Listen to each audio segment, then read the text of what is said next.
We have all been there. You buy a new shelf or a curtain rod, and inside the package, there is a little bag of screws and cheap plastic plugs. You drill the hole, hammer the plastic plug in, and it feels secure for a few weeks. But then gravity takes over.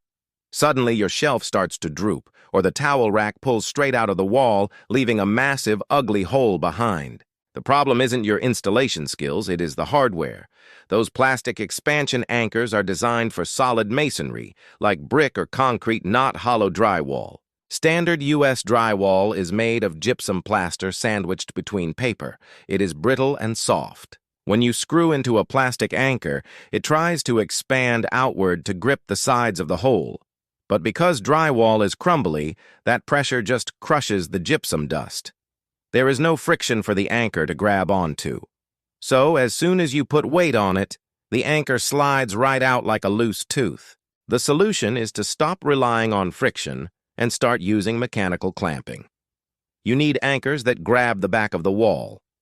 For lighter items, use self-drilling metal anchors.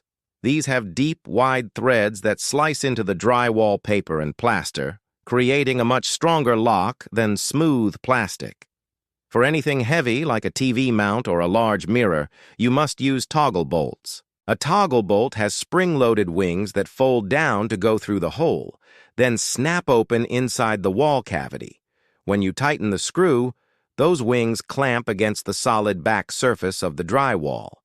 It sandwiches the wall between the bolt and the item you are hanging.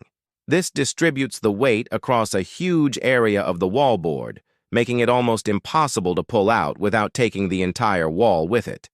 So do yourself a favor. When you open that new box of shelves, take the little bag of plastic anchors and throw them straight in the trash.